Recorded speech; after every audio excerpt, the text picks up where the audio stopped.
Hello and welcome to the Frontier Security Brief podcast. I'm your host, Matt Zacharias. I am joined today by the lovely Christina Kueppers. I'm so glad to have you. You were gracious enough to have me on your podcast, Bonafide Dialogues. We had a great conversation there, and I'm very grateful that you came onto my podcast. And so today we're going to dive into some stuff in AI governance, which is kind of your specialty. And I'm really looking forward to this conversation. Thank you for inviting me, Matt. Of course. Happy to have you. So I'll give a little quick background on Christina. She's a compliance and AI governance professional with a master's degree in intellectual property and technology law from the University of San Francisco School of Law. Her career is uniquely positioned at the intersection of law and technology, drawing on years of experience in e-discovery, information governance, ethics, and corporate compliance. She's an AI governance evangelist, and her message is clear. Responsible and ethical AI is not optional. It is the only version worth building. Outside of her professional work, Christina is the host of Bonafide Dialogues, a long-form video podcast featuring dialogues across law, technology, science, business, arts, and more. The show shines a light on extraordinary individuals who share their life stories and perspectives. Genuine connection and exploring different viewpoints is at the heart of every episode. She's also an award-winning children's book author. And Christina believes we are all multidimensional and that embracing every dimension of who we are is our greatest power. Welcome, Christina. Thank you. So I gave kind of that brief intro. We're going to dive into AI governance. It's a very hot topic right now.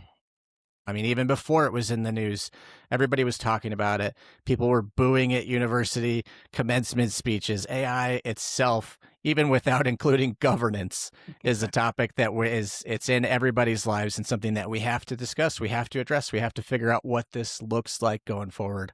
So I'm very fortunate to have you on here with your expertise and your background. Another thing that I didn't mention is that Christina is multilingual, multicultural. She grew up in Siberia and then moved to Ukraine and has spent the majority of her life here as a U.S. citizen in the United States. So we're super happy to have you.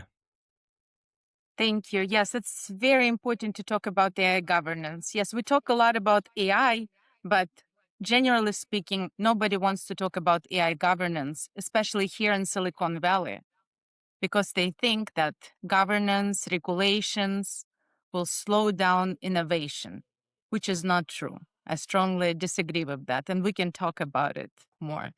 Yeah, absolutely. So I guess that kind of leads into that first question. When people hear the phrase AI governance, many immediately think about regulations and compliance. But from your perspective, what does effective AI governance actually look like, and why should leaders view it as a strategic issue rather than simply a legal requirement? That's a very good question. And I like that you're saying regulations and compliance, because most people, when they think about AI governance, they think about regulations. And people who build AI, they don't want any regulations. So regulations and compliance, it's very important combination to think about, because regulations without compliance, they just don't work. We need to make sure that all regulations are enforced and enforceable. But again, AI governance, it's not only about regulations and compliance, it's much more. We're not regulating only those AI systems. We're regulating people, we're regulating companies, we're regulating AI systems. But most importantly, we need to think about AI governance. We need to think about the AI governance more about trust, building trust, and about mitigating risks. I think this is the key.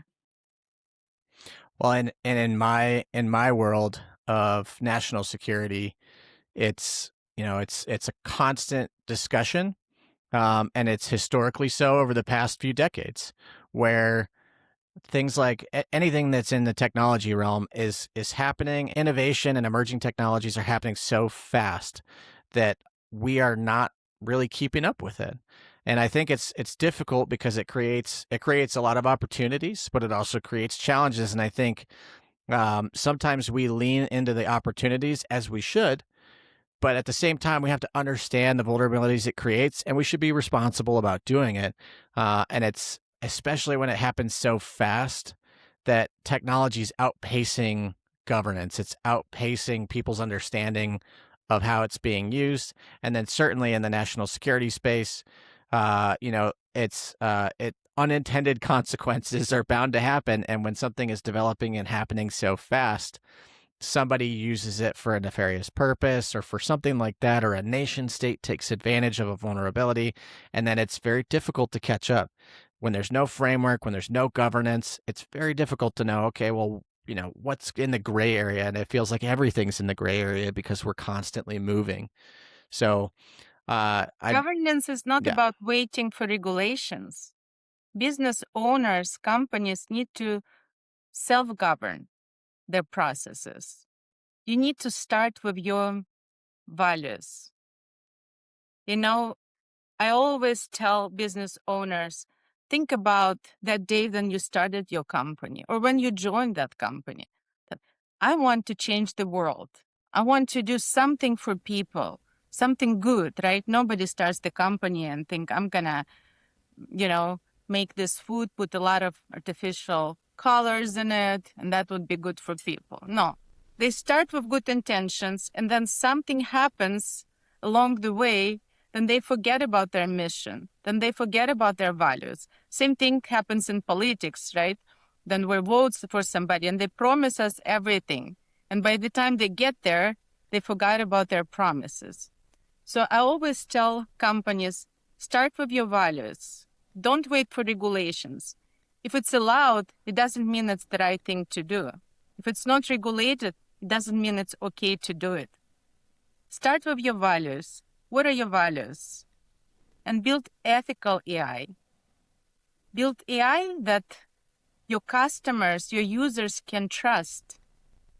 Because trust became so important now. In the era of internet, attention was everything. If they get our attention, they make money on advertisement and selling products. Now, in the era of AI, trust is everything. Because by default, we don't trust anything right now, right? We see the news, we see some videos, pictures online, and we think, by default, we think it's AI. It's AI. I don't believe, I don't trust it, right? Prove me it's real. So if you can be trustworthy, if you can be authentic, that's a huge advantage. And the only way to get there is by governing your processes. So you can show your customers that you actually care about security, that you care about their privacy, that you care about your customers and they're building the product for good. Yeah, I mean, like you said, trust is absolutely critical. Um, we have so much of it going on in our lives today with how involved AI has become. I mean, I think it was in, it's in like the newest smartphone updates. It's in new laptops, new phones. There's Apple Intelligence. There's all forms of intelligence, AI. I should specify, that's involved in our everyday lives. So, and And we're again, there's integrating a it. lot of advantages, right? So Absolutely. we like using those tools. Hmm. And they're not going to get better if we don't share our data, right? So it's kind of back and forth. If we want to use those models, we should be open to share some of our information, but we need to be in control about what what am I what can I share? What do I want to share with this Well, company and how they used my data? That's another question. and I think too, a lot of people are enamored by the convenience and that it is a great tool. I use it. I'm sure you use it. Many people use it. The government uses it in all kinds of ways. Lots of industry uses it. And people are applying it in all kinds of different ways. So it is absolutely useful. But I think we this excitement, this enamored bit that we're using it and it's creating great outputs for us. Um, it maybe I think makes trust take a back seat. Do you feel that way? Yes, I agree. I just feel that the companies don't realize how important it is to build trust with their Yeah. users. And Yeah, the only absolutely. way to build that trust is by showing that you care about AI governance. It's by showing that we have processes in place that will mitigate risks. We train people that work on this specific tool to be mindful of your privacy. We train people, we create processes, we follow regulations, we comply with the specific regulations. I think people need to know we should have more transparency. And let's imagine there is no governance because nobody wants governance right now. Everyone wants to build the best tool faster. And governance takes time and it takes money because you need to hire people that understand how to implement those processes. So let's imagine there is no governance. If there's no governance, something bad is going to happen. And if something bad happens, government will react and they will overregulate that issue. So Are you don't worried wait about for it that? to happen. Don't wait for it to happen. I think reasonable regulations are important because what I'm seeing now in Silicon Valley, they're opposing any regulations. Like we need to create federal regulations so we don't have many different laws, and then it definitely will slow down the progress. Are you worried about kind of that over regulation from the government right now? Is that a concern that you're seeing from your community within the governance and compliance space? I don't think so. Right now, I think Mr. Trump is supporting innovation, supporting our Silicon Valley community. So I don't think it's an issue now. I feel like we need to have some regulations. We need to have those frameworks. We are in this AI race with China. And the message, at least here in the Silicon Valley, we don't need any regulations because we're going to lose this AI race. But that's not true.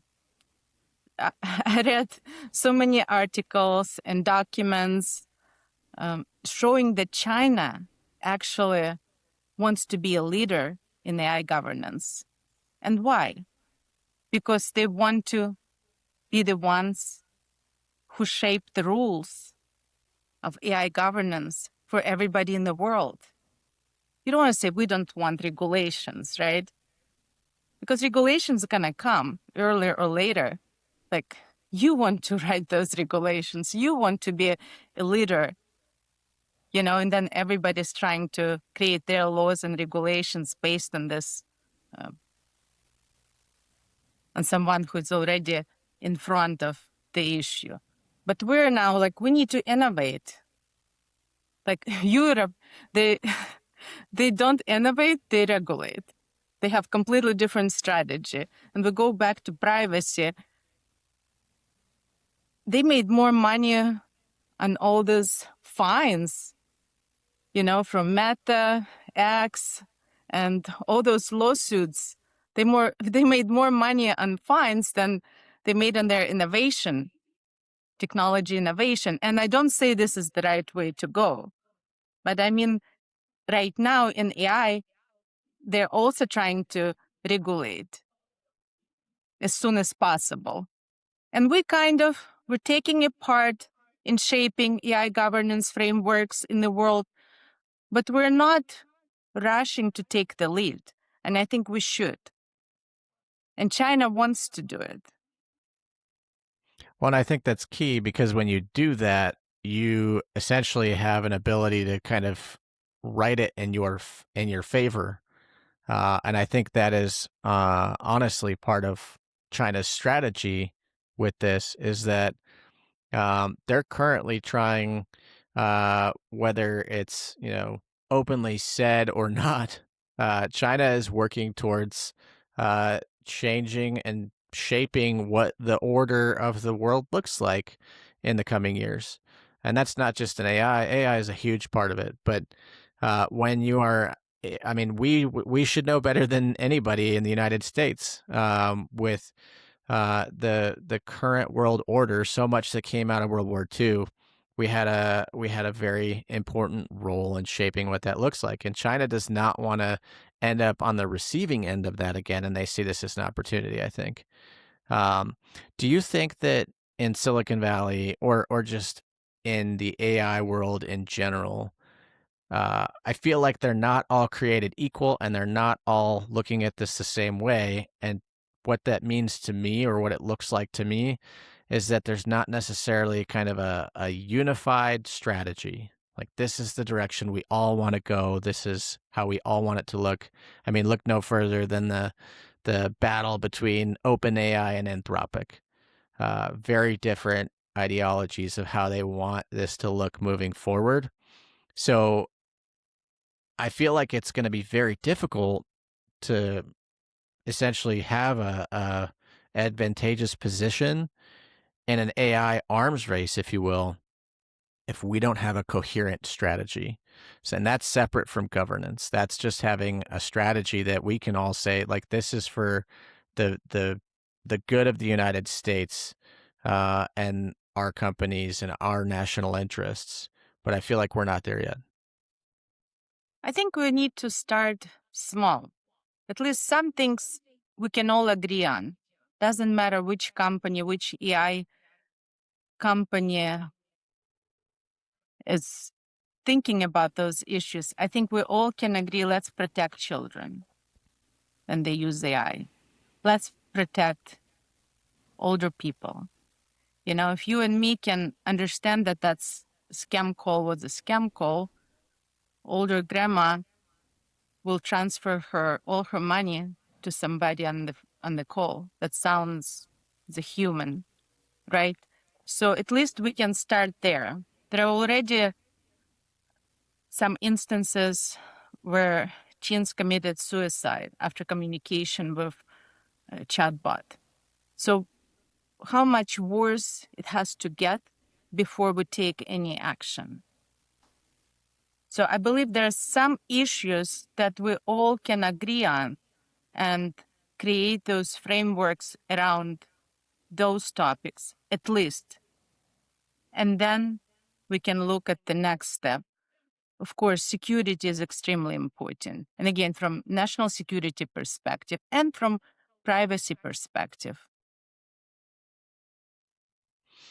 Well, and if there's any indication, I mean, your background, you have legal background, you have a governance and compliance background, and right now you're specializing in artificial intelligence.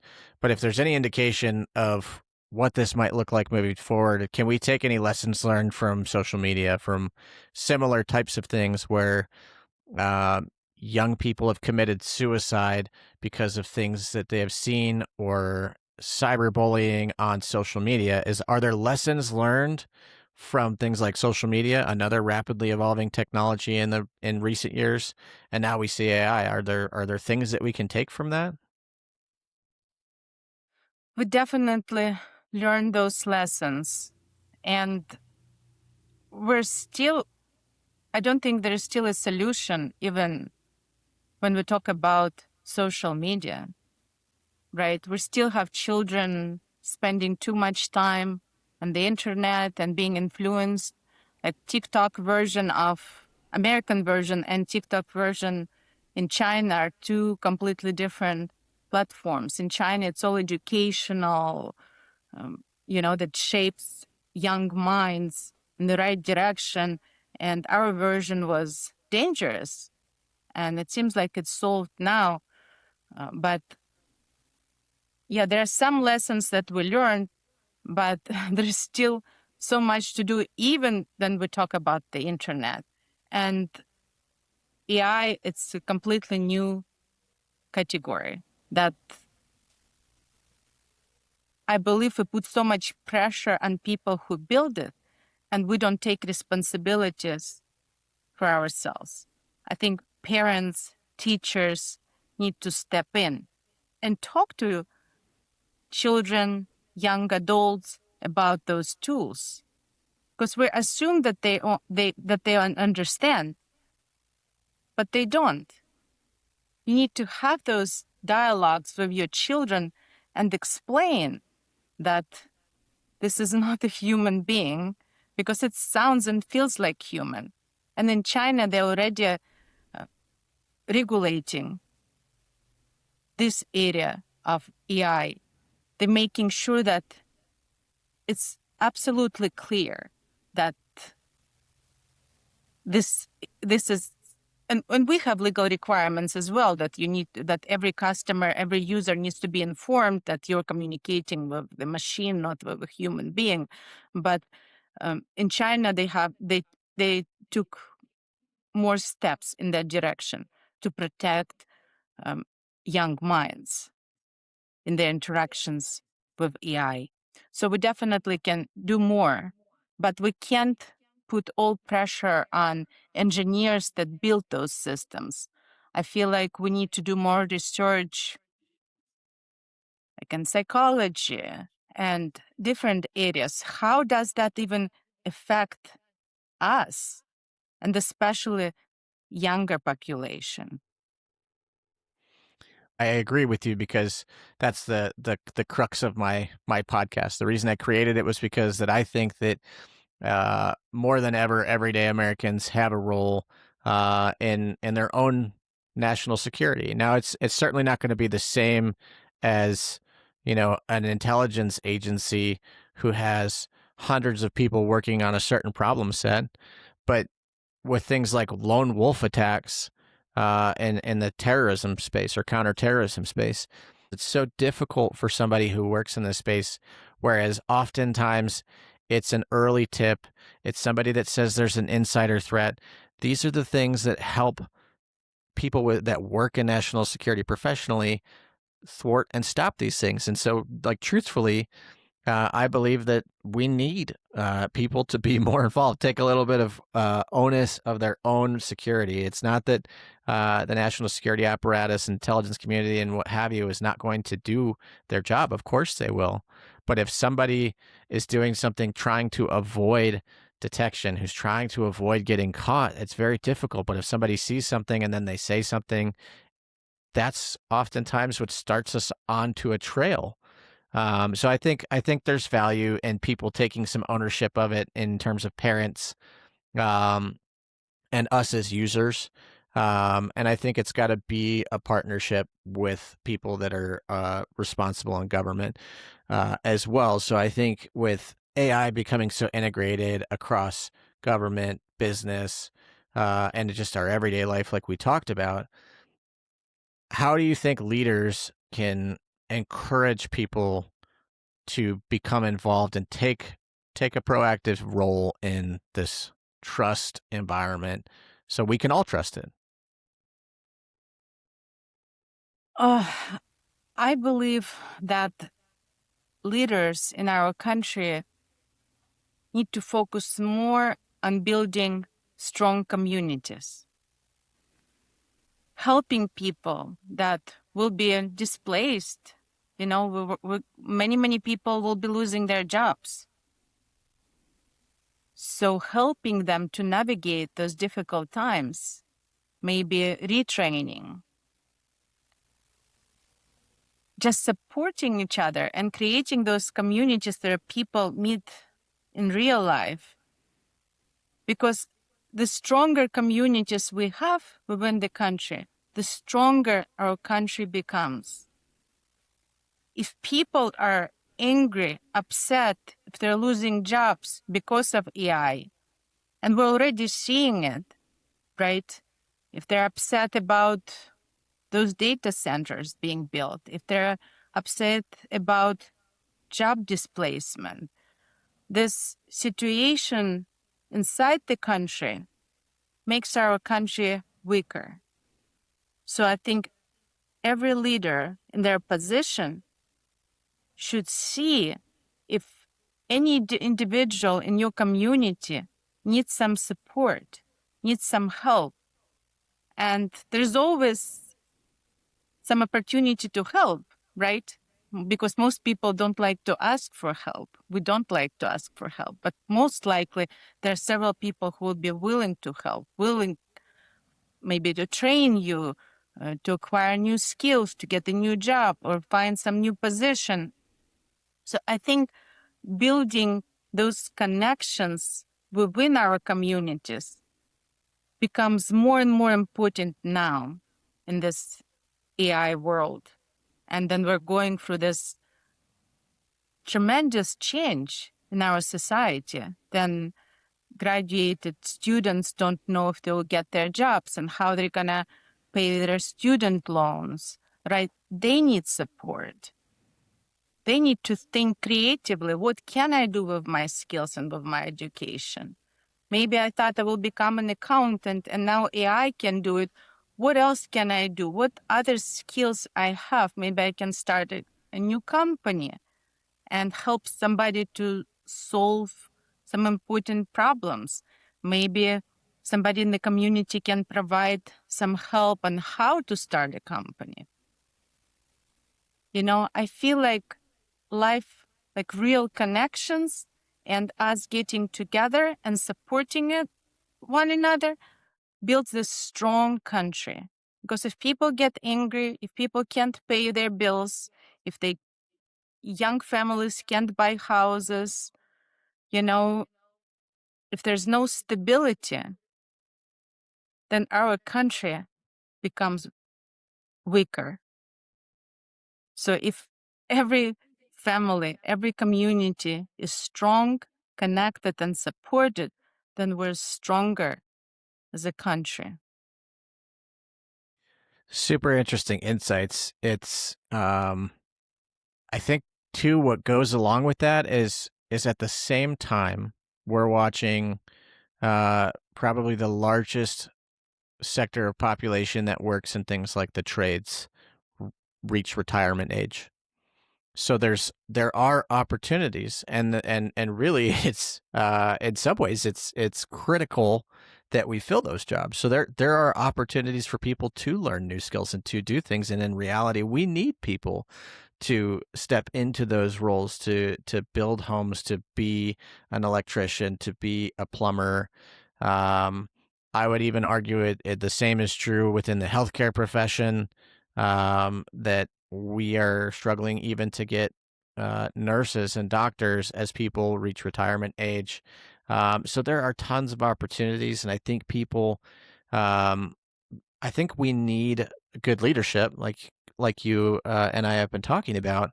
I think we need good leadership that helps people understand that this is all connected, that if you are in a position, there already are federal programs and things out there to help people learn skills and to move a job into a different career field. I think there's a role for potentially universities to reevaluate a traditional model. It's not. I mean, I have a master's degree. You have a graduate degree. Education is critical as well, but it doesn't mean that universities can't also do more to step into this space to help bring awareness. I mean, we've told people for decades to earn a degree, and that's what is required for you to see success or the maybe achieve the American dream. And now people are graduating from universities and saying there's no work for me in what I thought I was going to do. So I do We think that need this is more a trade holistic, schools. yeah. Yeah, schools. And it And so needs, I and it just cultural shift. Make it cool again, you know?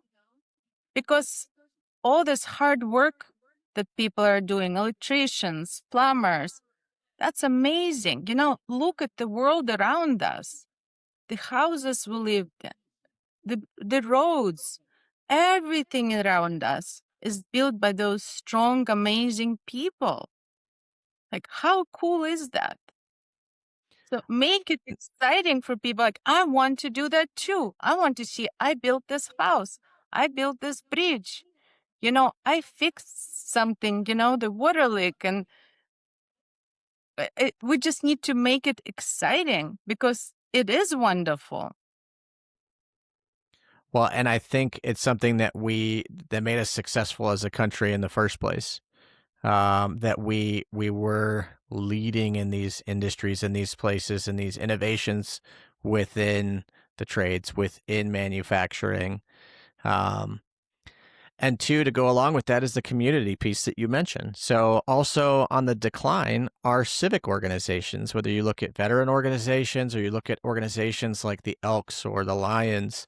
I mean, people are seeing these kind of declining membership numbers in organizations whose purpose was to support and build the community, and they did community projects. So if we're watching that in decline, that again is another opportunity for the leaders in our community. And I don't strictly mean politicians. I mean any mom or dad or anyone can step into these roles and say, you know what, this matters to me and my community. I think I could do that. I could help with one of these civic organizations or start a new one. Get the community together, and the community helps each other navigate challenges. And we've kind of shifted away from that over the last 30 to 40 years. And so I think we do need to get back to that. And when you see these things that are not necessarily tied to artificial intelligence and AI governance, you see these things that we just talked about, the trades or civic organizations, they're declining, and these are opportunities for people to step into those roles who might be getting displaced, who might be looking for a new way to impact and serve their community and earn a living. So it is all connected, and it is going to take, I think, a whole of society approach to solve it. But government needs to take responsibility for what is happening right now as well. You know, if somebody was a project manager and now you expect them in their 50s, go and learn how to be an electrician, or many women will be displaced too. So yes, there are many jobs will disappear and many new jobs will be created, but not for the same people, right? So to go through this transition, government needs to find a way to support people, like if it's universal basic income, or as Elon Musk mentioned, universal high income, but I guess it will take time to get there. But people need to do something now. How do they survive? They lost their job and nobody's hiring them.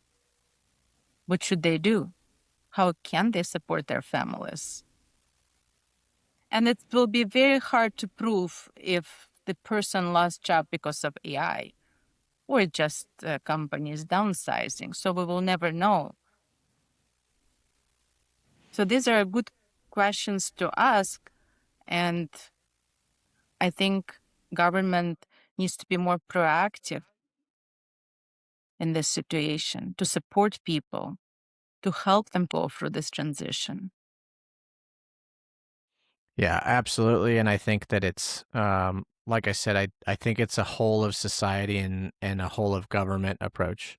It's got to be a team effort, because one without the other, I don't think sees success if we can't have it work together. Um, Because government, that they're going to stay there forever. But think about it, think creatively. With AI, we don't need somebody to represent us. We can we can vote for whatever we want directly with AI.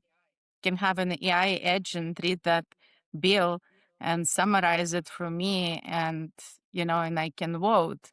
And government will be just to work on those decisions that we made. So nobody is safe. We don't know where we're going, but AI will influence every area of our lives. You're probably making a bunch of people really nervous with upcoming midterm elections right now, Christina. That's too early, but I think we're I heading know. in that direction because we're voting for people and they will say, I'll do this, I'll do that. And then they don't, you know, they don't most of the time. And this system was created a long time ago. And we couldn't all, travel to vote. Now we can do it electronically. So with AI, I think even this can change. So, do you think what comes first? Do you think that government stepping in and kind of stimulating that change happens first, or do you think this starts with the companies that are creating this stuff, or do you think that this starts with the average person that says, "Look, we need to build like we mentioned about your background. We need to build an ethical AI governance approach." Do you think it starts with us? I think it starts with us because, again, going back to this issue of trust, if we don't trust companies, we're not going to buy their products, we're not going to use their products. So we have some power. Companies, I strongly believe that they need to hire AI governance professionals, compliance professionals, and have processes in place and AI governance frameworks workable and useful. And the government, I think we all need to play our role, our active roles. And government needs to see what can we do to support people that lost their jobs? What can we do to make those companies responsible for their actions? Because from your perspective, from national security risks, there are a lot of risks with these new models that are coming out right now. And this AI becomes more powerful, like it seems like every month, and nobody knows. Nobody can assess those risks confidently. So there definitely needs to be some regulations on the federal level. So we have consistency. Then I strongly advocate for AI governance within the company. And of course, each and every one of us, we're responsible for ourselves, for our safety, and for safety and security for our children and our loved ones. Do you think that that is a shared mindset amongst people in Silicon Valley that are where a lot of this comes from in terms of the companies? Do you think that they share your thoughts that we need more people who understand the governance, risk, and compliance aspects, that they need to hire more people like that? Because obviously, we definitely need more understanding as users. We need to understand and be responsible for our own actions. Absolutely. And I do agree that government and these companies have a role to play with us all moving forward in a good direction together. But do you think that they share the same opinions in some of these companies in Silicon Valley? Are they investing as Absolutely much? not. No, Yeah. no, they don't think so. Because having a compliance professional in your company, a person who would tell you, you're doing this wrong, this is the right way to do it, every day, every single day, like a red flag, red flag, red flag. They don't want it. They think it will slow down the process, it will slow down innovation. But I think they're wrong because if you have strong AI governance framework within your company, you will win. Eventually, you will win because you're mitigating risks and you're avoiding some bad situations, right, that can ruin your company. And it's so easy to lose that trust overnight. So I think it's very important to invest in AI governance. It's like, think about traffic light. We're all using the same rules. Sometimes you need to slow down, sometimes you need to stop, and then you have to move. And yes, maybe while I'm driving, I'm waiting, it's red light, but overall, the system works, it's organized, and we're all getting where we need to be on time, most likely, right? Same thing here. Sometimes you need to slow down, sometimes you need to stop, sometimes you need to move forward in order for system to work. Because if we all just rush, we're gonna crash. And that's what is happening now. We're just rushing. We don't want any rules. We don't want green, we don't want red light, we don't want yellow light, we want green light from every direction. And that doesn't look good. Just a matter of time before something happens. And when that happens, the government will regulate. And it's not going to be just a general regulation. It's going to be specific regulation addressing specific issues that may slow down further AI development. So I advocate for regulations, for federal regulations, for companies to take AI governance in their hands and create those processes, internal processes, where they have control over their AI product. And you don't have to rush. We always know what happens when we rush. Nothing good. You need to take your time to develop a product that can be useful, that you can be proud of, and you can protect your users, their security, their privacy.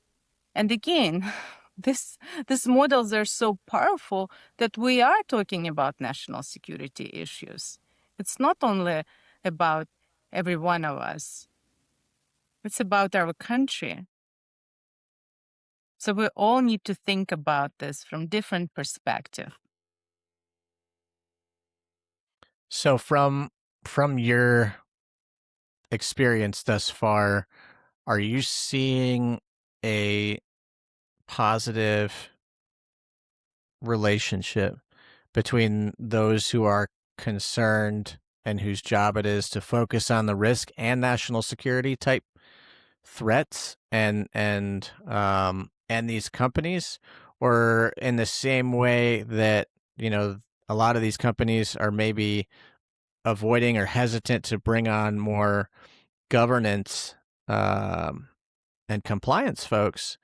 Are you also seeing that in Silicon Valley? Are you seeing kind of a relationship that is not necessarily flowing smoothly with folks that are focused on risk and security and what these companies might be at risk from? That, I mean, it threatens them too, as much as it does national security writ large. If somebody brings down a system or uses that platform and that capability in a way like we're talking about that is so powerful, and it ties back to that company. I mean, at least right now, these are private companies, um, and there is interest in some to want to go public, and um, and maybe in some ways that's not a bad thing, because people can say, stakeholders can say, let's pump the brakes on this because this is putting us at risk. Um, That's correct. Yeah, I think that these large companies, they have good legal departments, compliance departments, but there's so many new AI companies are popping up every single day, and they don't think about regulations or compliance. They just want to build and build fast. So I think those large companies, they do take it seriously. They do have their legal and compliance department, but I have to say that I have so many colleagues that's been in compliance um, area that can't find job for a year. So they're not hiring in compliance. they don't want, they don't want to comply.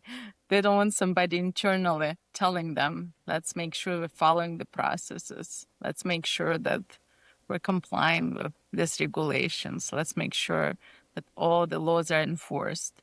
So I see it. I see probably 6 extremely talented, amazing individuals can't find job for many months. So that tells me something, unfortunately. So hopefully this changes and companies start to prioritize this area, because legal department is important, legal is guiding them, but compliance, it's enforcement. It's like a police officer within the company. Are we doing what legal told you to do? So, I recently published an article, kind of talking about the trust, what we've been talking about, and the concern. So, this is kind of more addressing that risk landscape, and that with the capability that's out there in terms of deep fakes, in terms of coding and viruses and things of that nature that can be done in ways that are much more effective than they were done in the past. Essentially, I posited, at what point do we start to really question all the time what is real? Um, and so, with that in mind, I would ask you, like, what do you think? What is like a worst case risk scenario right now? What this awareness that we're talking about? How do people gain that awareness? What should they be aware of? It's a very good question. It's about cognitive security, right? And again, we're going back to the same topic of awareness. So many people spend a lot of time online, like on X. Sometimes you think you're talking to a specific person, but it can be AI on another side. So I would say assume by default that it's not a real person. Assume by default it's fake video. Do your research. Ask questions. Look at different sources. I think one issue that you mentioned earlier, we live in those silos. More you read about specific topic, algorithms showing you the same thing, amplifying the same message. So you have to be proactive. It's about agency. You have to specifically look at different sources and find the truth. And for AI companies, I think like Elon Musk is building Grok, and his main goal is to build a truth-seeking AI. AI should be truth-seeking, and we, as humans, we always should seek the truth. You can't just absorb all this information and think it's all truth. No, we have to be selective. And again, for the companies, you have to build trust. So people trust you. Many companies should have somebody as a face of your company, so people can build connection with the specific individual. Because now so many people are losing jobs and so many new companies will be created. And it will be very hard to stand out unless you are authentic, unless you're a real person. You will be lost in this millions of new companies. Nobody will know you.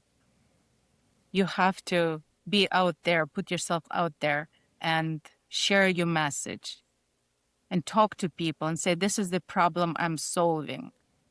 Because at the end of the day, AI is not just the tool to create some art in 2 seconds, right? AI is here to solve important problems, to help us develop medicine, save lives, improve education. So what are you doing to help people and connecting with people live? I think we will see maybe next year more companies that will create some live events and they will become popular. I think people are getting tired from this fake stuff coming at us all the time, you know? It's like we want the real, authentic, we want trust, we want real relationships. So if you have a company, but you're also going to meet with your customers in real life, this is how you're going to stand out. I think that's a really good point for, I mean, the discussion we had earlier about leaders, and that's whether they're in government, whether they're community leaders, or whether they're leaders at these companies.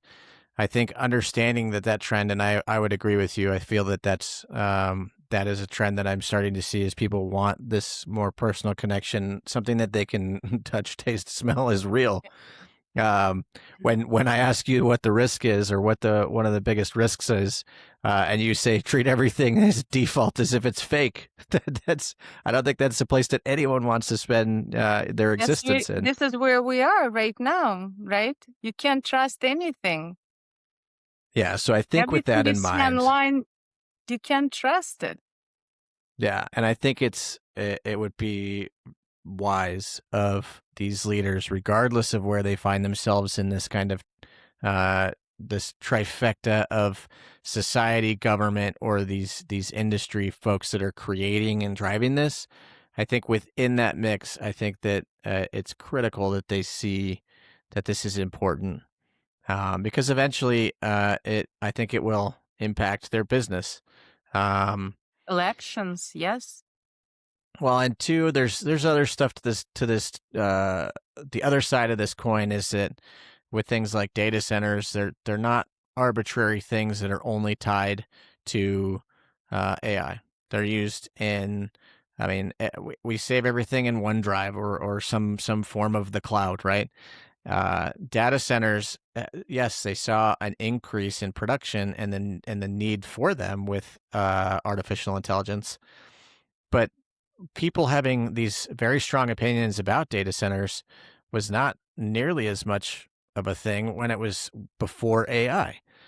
And so I think that that's evidence that this trust feeling, because when you were saving something to the cloud, I remember when the cloud was, everyone was like, what is the cloud? But um, I think truly with this space in the artificial intelligence, is that if the default is that we should assume it's not real and then verify that it is, that's not a great way to run a business long term. And with things like data centers, there's a physical part to this that matters to them too.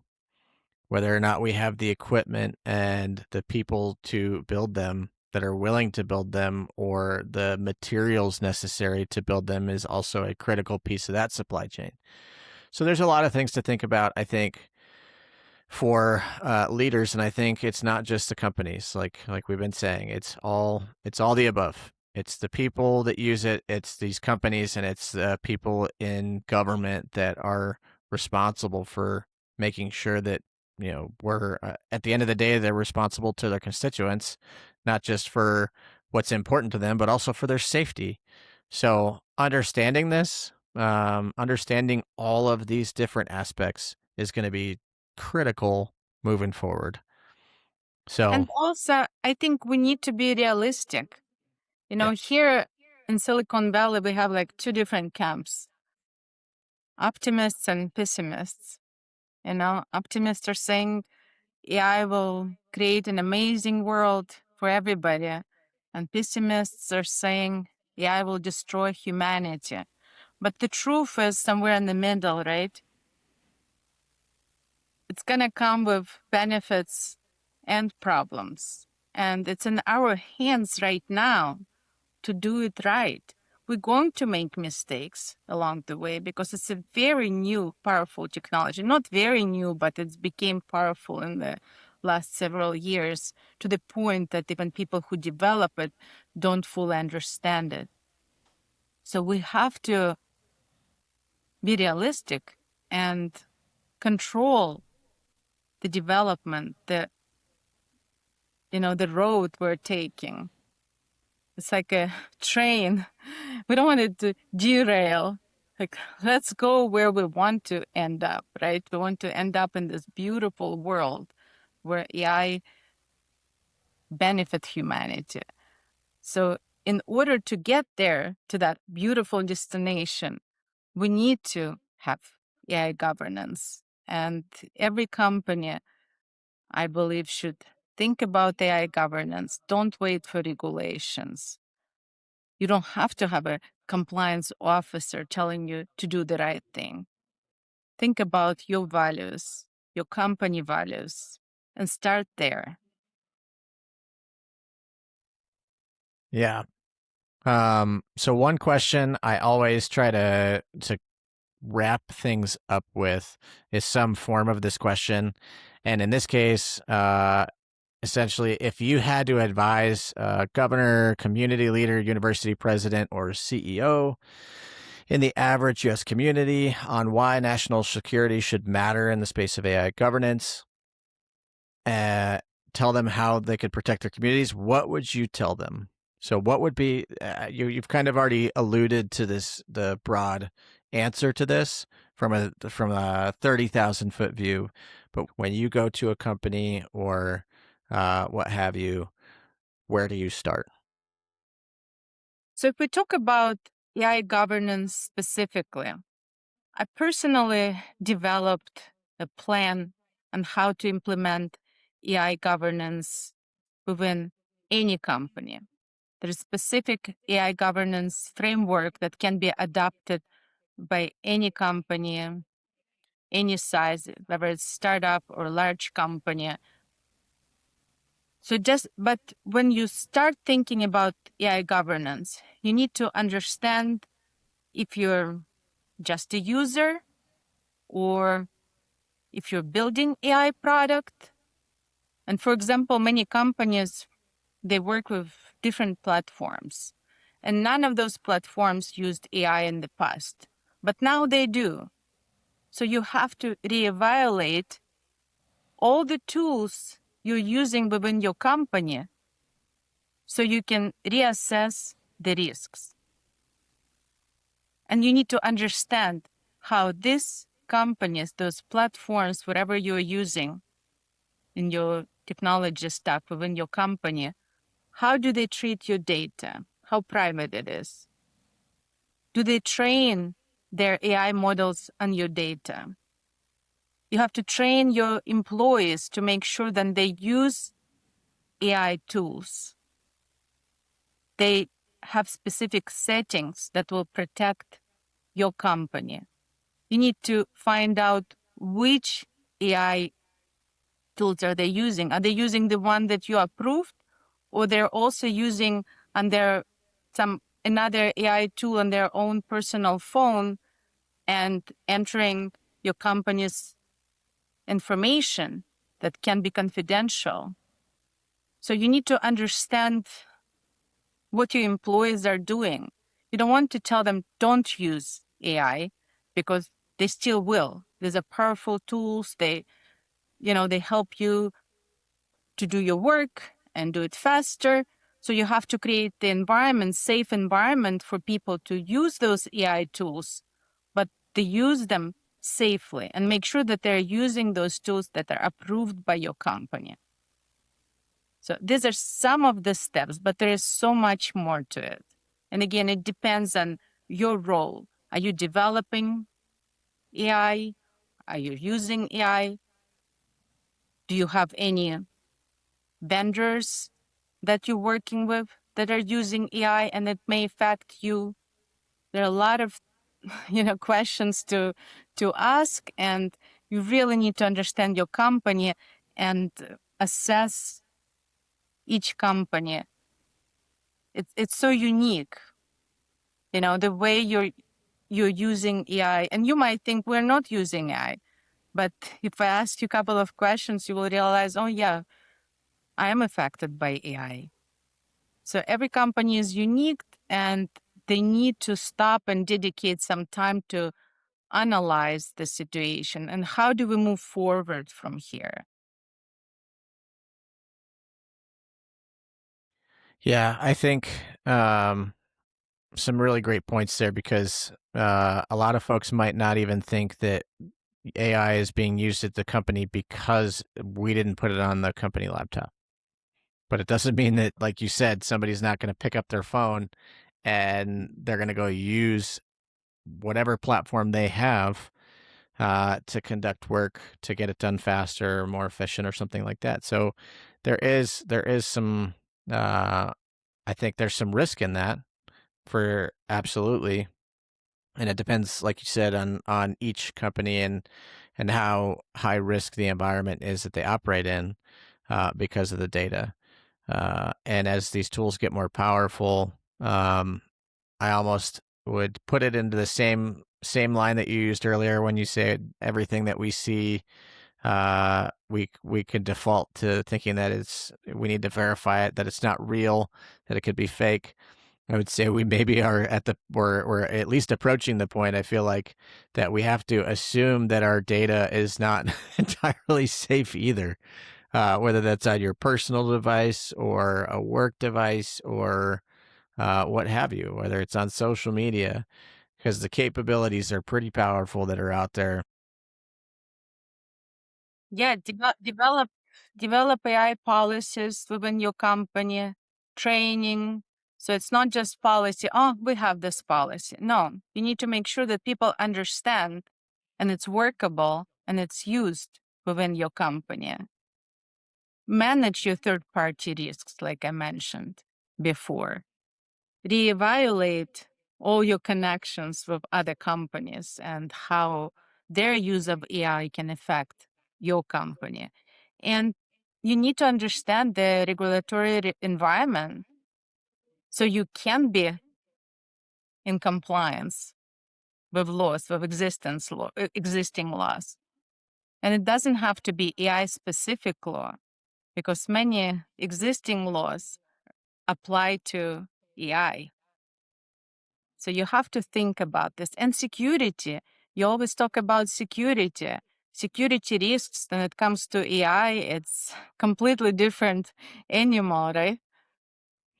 Well, and I think you mentioned it a moment ago, but third party risk is increasingly becoming uh, the way that nefarious actors are using to get in. Whether we're talking about what happened with infrastructure, it's Instructure, excuse me, that has the company Canvas, or if we're talking about a physical threat to an environment.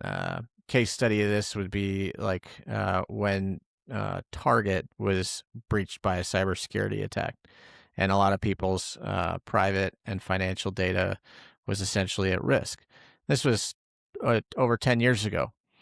Now you add AI to this mix, and what does that risk look like now with AI tools um, essentially being used in this third party space? Because that's how that happened back then. It wasn't because Target mishandled anyone's data.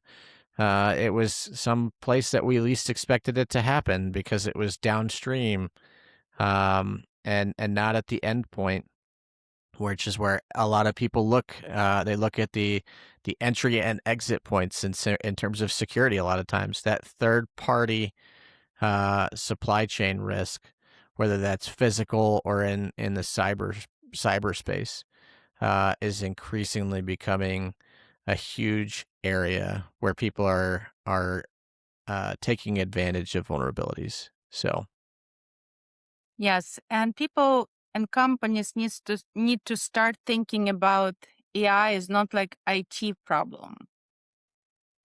You know, everyone in the company needs to understand these issues. yeah, Everyone. It's marketing, finance, product. everybody needs to be aware. Well, and in some cases, an example of that third party risk might be like you just said, where a, a bad actor might assume that somebody in marketing who has been, uh, they use social engineering to gain access to somebody via their social media who works in the marketing department, now creates essentially a compromised point that is not the target, but it gives them access to the folks in accounting that have the information that somebody's paycheck and the moving of money. Can Um, be a Zoom call and it will look yeah, like me, but it's not me. And yeah, people need to understand that. There should be a way to verify somebody's identity.